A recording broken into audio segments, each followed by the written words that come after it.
Halo semuanya, perkenalkan nama aku Albertus Agung Sinurat. Pada kesempatan kali ini, aku akan menjelaskan terkait chroma subsampling schema atau YUV subsampling schema.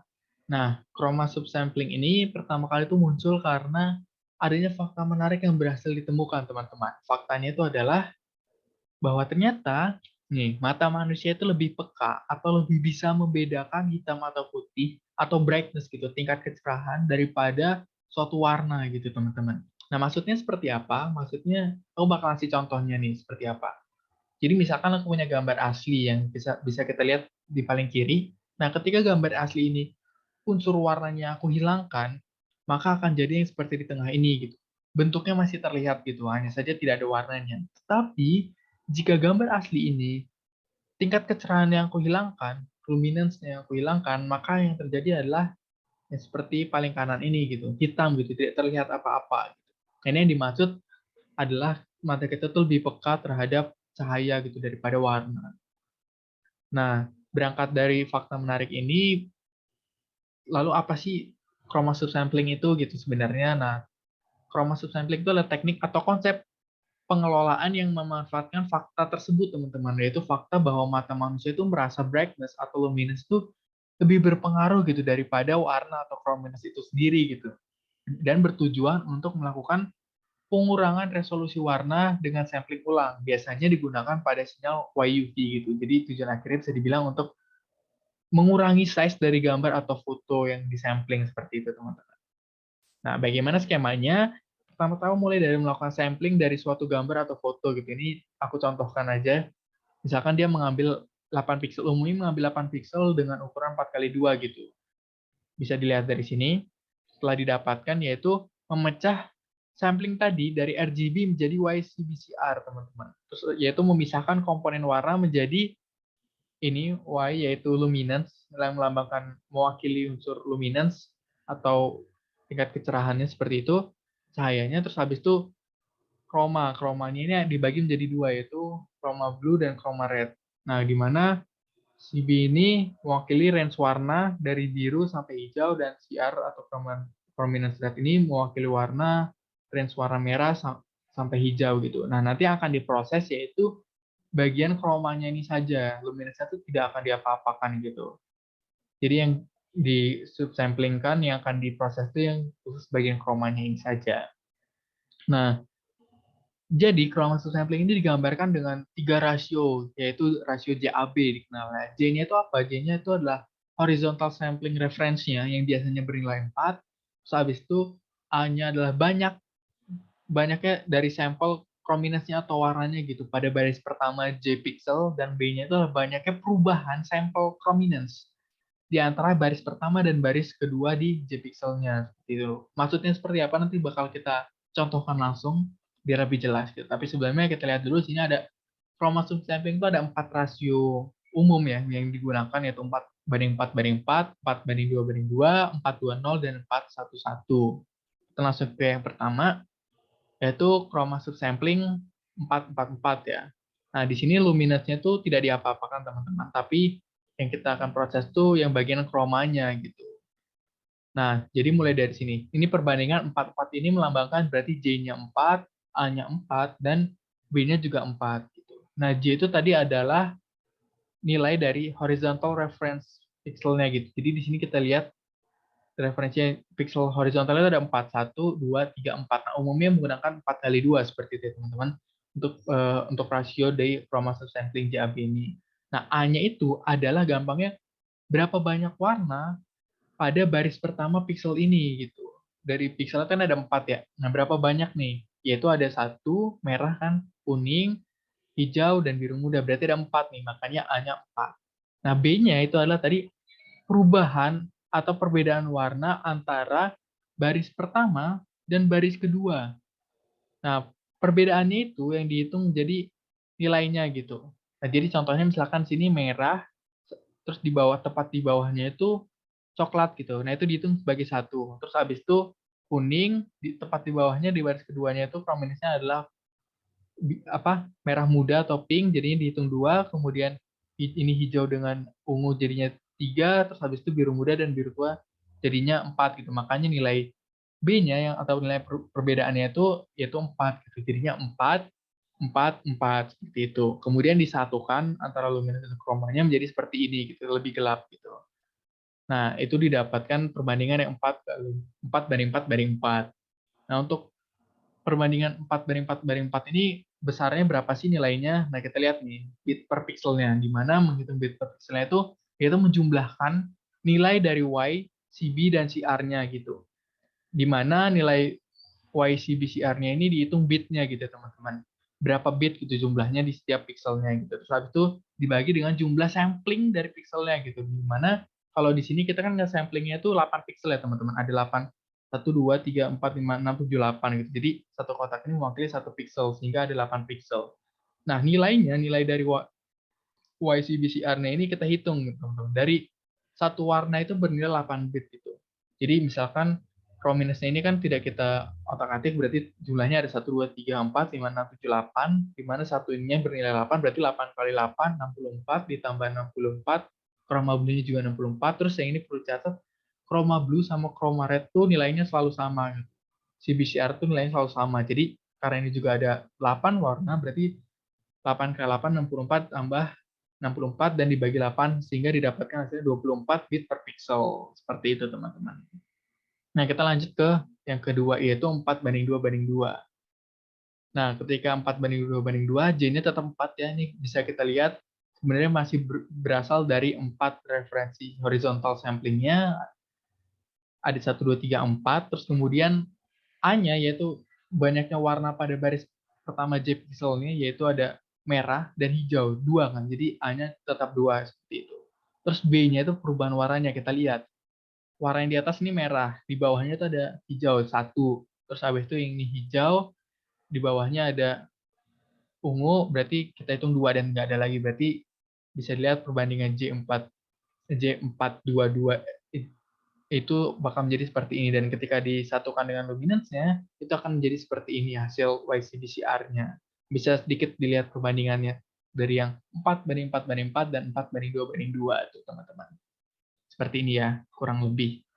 Nah, seperti itu. Nah, untuk nilainya sendiri sama seperti tadi kita menghitung YCBCR-nya, bitnya berapa dibagi dengan sampingnya. Nah, karena di sini warnanya Y-nya tetap sama 64 karena kita tidak mengotak-atik. Terus habis itu di CBCR-nya ini yang akan berubah nih teman-teman. Kita di sini punya 4 warna kan ya. Merah, hijau, coklat, dan ungu gitu. Nah, berarti kita punya 4 dikali dengan satu itunya 8, berarti 4 kali 8 itu ada 32. Ditambah karena CBCR-nya itu sama, tambah 32 juga, dan dibagi 8 hasilnya 64 bit per pixel. Terus habis itu kita lanjut ke yang perbandingan 4 banding 2 banding 0. Nah, di sini kita lihat J-nya tetap 4, ya, referensi horizontal pixel sampling-nya tetap 4. A-nya, yaitu kita lihat di baris pertama ini ada berapa warna, merah dan hijau, berarti 2 ya. Tetap 2. Nah, di warna yang pertama, di baris yang pertama ini, perbandingan antara baris pertama dan baris kedua, ini merah dan merah, tidak ada perbedaan teman-teman. Tetap sama gitu, dan yang kedua itu juga hijau, dan di bawahnya juga hijau, jadi nggak ada perbedaan sama sekali. Nah, itu kenapa B-nya bernilai 0 gitu ya, karena tidak ada perbedaan sama sekali gitu antara baris pertama dan baris keduanya. Nah, makanya perbandingan 4 banding 2 banding 0. Jadi kalau kita bandingkan dengan sebelum-sebelumnya, nah ini perbandingannya ini 4 banding 4 banding 4, ini 4 banding 2 banding 2, dan ini 4 banding 2 banding 0. Seperti itu. Nah, ketika digabungkan kembali dengan luminance-nya, maka hasilnya akan jadi seperti ini ya teman-teman. Nah, untuk nilainya itu seperti apa? Nilainya masih sama, luminance-nya tidak berubah, nilainya masih 64 karena kita otak-atik. CB-nya yaitu di sini ada 2 warna, satunya itu 8, berarti 8 kali 2 yaitu 16. CB-nya sama dengan CR-nya 16, sehingga kalau dibagi 8, maka akan menghasilkan 12 bit per pixelnya. Seperti itu. Nah, kita lanjutkan ke chroma subsampling 4 banding 1 banding 1. Di mana di sini nilai J-nya tetap 4. Terus habis itu nilai A-nya kita lihat, di sini warna pada baris pertama itu cuma ada satu, yaitu warna merah. Terus yang kedua yaitu B-nya, perbedaan antara baris pertama dan baris kedua yaitu satu juga dari merah ke coklat. Jadi cuma ada satu perbedaan.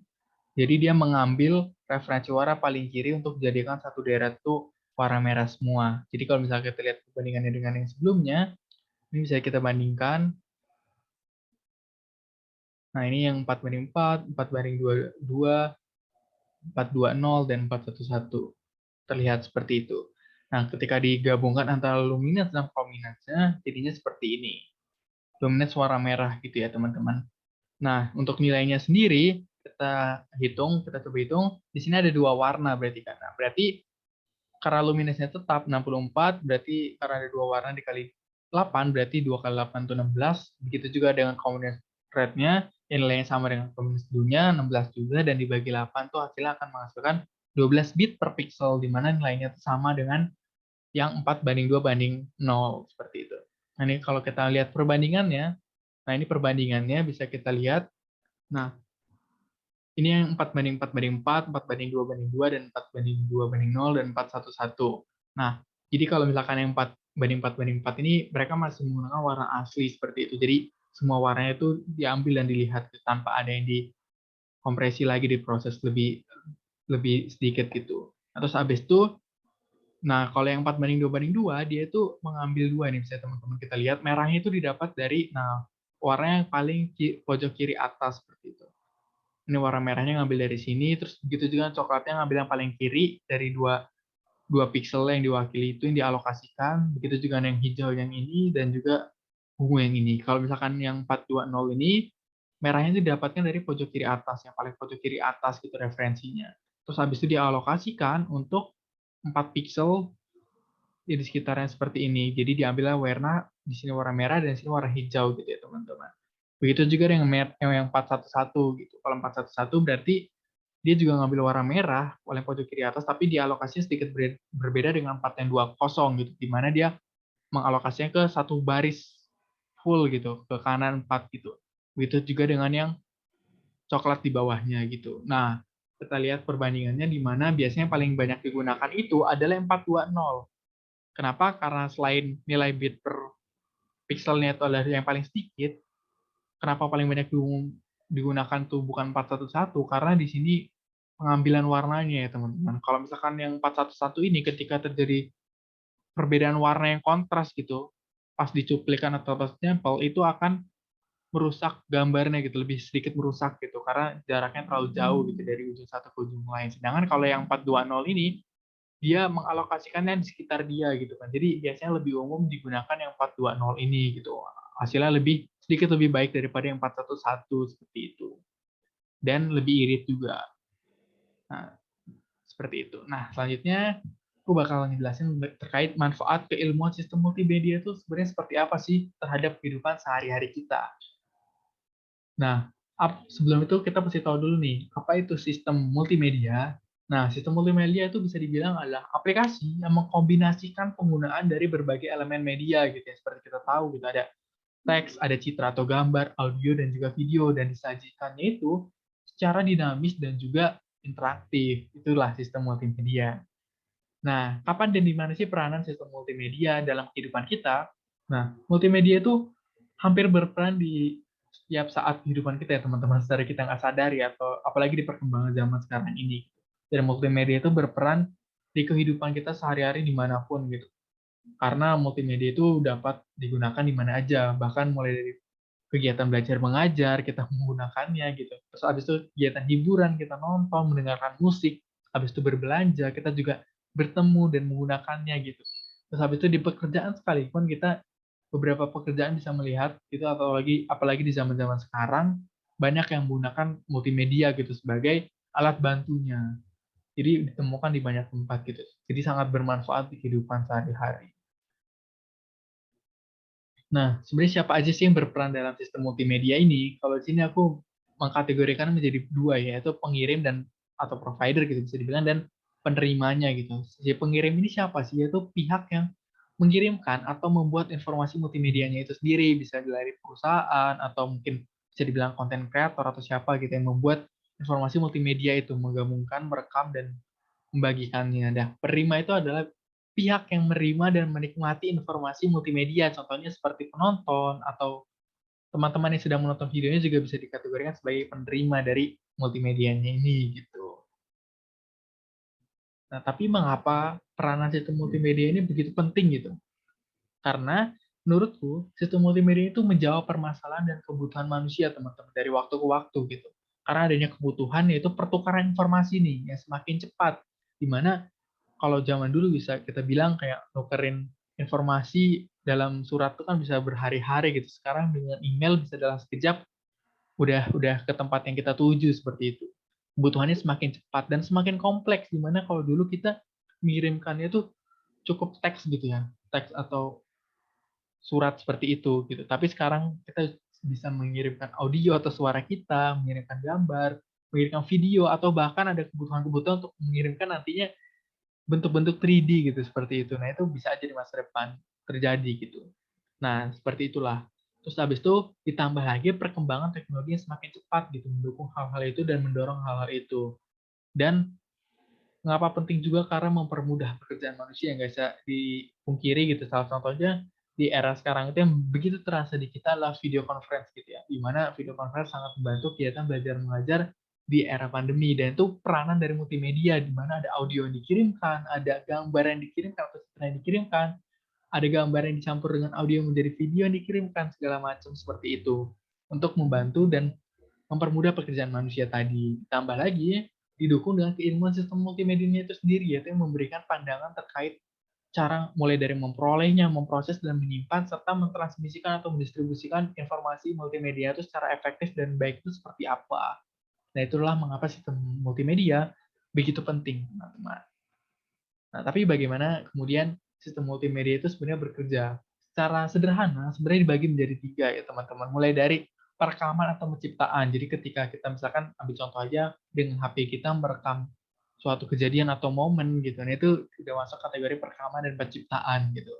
Rekam video, mengambil foto gitu. Terus habis itu masuk ke tahap kedua yaitu penyimpanan, pengkompresian, dan pengolahan gitu, pengolahan medianya tadi. Contohnya ketika kita sudah mengambil video, itu secara otomatis kan langsung tersimpan di dalam storage di HP kita tadi. Terus habis itu agar size dari videonya tidak begitu besar dan bisa dengan mudah diproses, maka di perlunya ada standar kompresi gitu. Perlu dikompresi agar video menjadi lebih efektif untuk penyimpanannya gitu. Kemudian diolah, mengolah medianya itu, seperti medianya. Kemudian yang terakhir yaitu mentransmisikan atau menyebarkan informasi media tadi, multimedia tadi, di mana video yang tadi itu kita sebarkan kepada orang yang akan menerima gitu. Nah, itu masuk ke tahap transmisi ini atau penyebaran bisa melalui internet atau pengiriman transfer data manual dan kabel dan lain-lain gitu. Nah, itulah bagaimana sistem multimedia bekerja dan bermanfaat bagi kehidupan kita. Banyak lini yang terbantu dan dengan cara kerja yang 3 ini membantu multimedia itu bermanfaat untuk kita gitu. Nah, itu aja yang bisa aku sampaikan terkait chroma subsampling dan juga manfaat sistem multimedia bagi kehidupan. Semoga bermanfaat. Terima kasih banyak buat perhatiannya.